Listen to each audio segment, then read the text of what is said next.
El botí polític del dolor. Escric entre la indignació i la desolació. Una tragèdia com la de Damuz, Còrdova, la primera cosa que demana, amb el seu impacte emocional, és silenci. Un silenci que no és fruit ni de la recerca de la comoditat, ni de la manca de respostes, ni perquè hi ha tragèdies que obliguen a callar per respecte. Quan hi ha morts, quan hi ha ferits, quan encara no s'han acabat les tasques de rescat, quan hi ha famílies esperant una confirmació amb el cor trencat, el primer que toca és tindre humanitat. Però també hi ha gent que no sap evitar aquest silenci.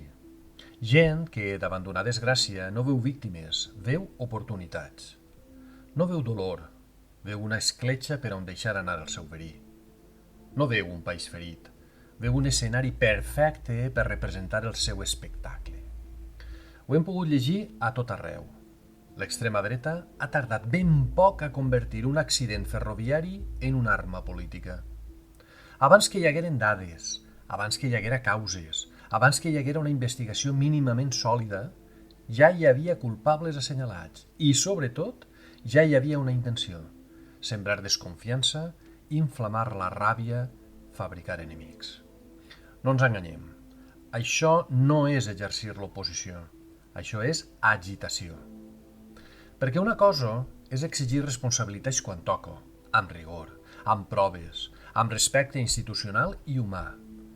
I una altra cosa és aprofitar la commoció per insinuar que ens governa el crim, que tot és una màfia, que ens maten.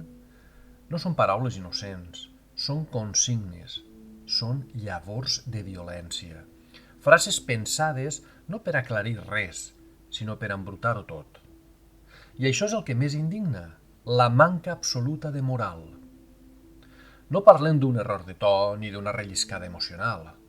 Parlem d'una estratègia, d'un mètode, d'una manera de fer política basada en el colp baix, en la sospita permanent, en el descrèdit sistemàtic de les institucions i en la necessitat de mantenir la societat en estat d'alarma permanent, com si visquérem en una guerra constant contra un enemic intern.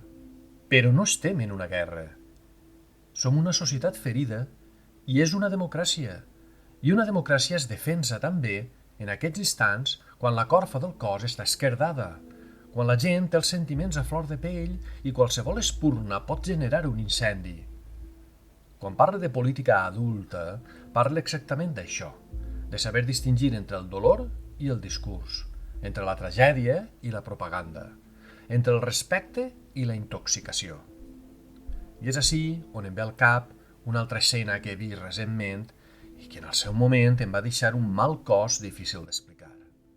Un vídeo d'Abascal en un centre educatiu envoltat d'adolescents, xiquetes exclusivament, que el miren incrèdules com si fora un ídol juvenil, com si estigueren davant d'un cantant, d'un actor, d'una figura pop. I no puc evitar dir-ho, tal com ho vaig sentir. Em va semblar indecent. Perquè això també forma part del mateix mecanisme. No busquen ciutadans crítics, busquen devoció, adhesió irracional, busquen fascinació, busquen la política convertida en espectacle, en identitat, en tribu. Volen exactament això: ingenuïtat, puerilitat, la sensació que el món és simple i que tot es pot resoldre a cops de frase contundent, d'insult i de sospita. És més fàcil fer política així. És més fàcil governar emocions que governar realitats.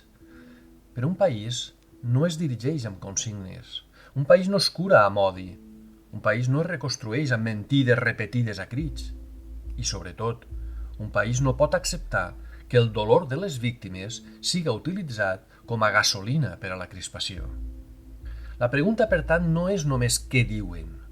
La pregunta és què busquen.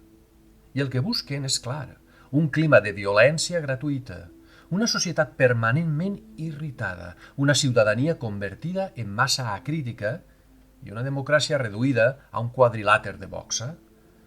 I davant d'això, sí, ens hem de mullar. No perquè tinguem cap fe cega en cap govern. La política adulta també és crítica i exigent, sinó perquè hi ha una diferència enorme entre fiscalitzar el poder i dinamitar el país. entre demanar responsabilitats i convertir cada tragèdia en una oportunitat per al linxament, entre fer política i enfangar. I jo personalment em negue a normalitzar el fang, perquè quan convertim la política en un basal de Tarquim, la primera cosa que s'ofega és la veritat, i després darrere s'ofega tot el que ens sosté, el respecte, la convivència, la decència i la possibilitat de mirar-nos als ulls sense odi. No es tracta de callar, es tracta de tornar-li la paraula a la dignitat i, sobretot, de no deixar-los que protagonitzen el relat.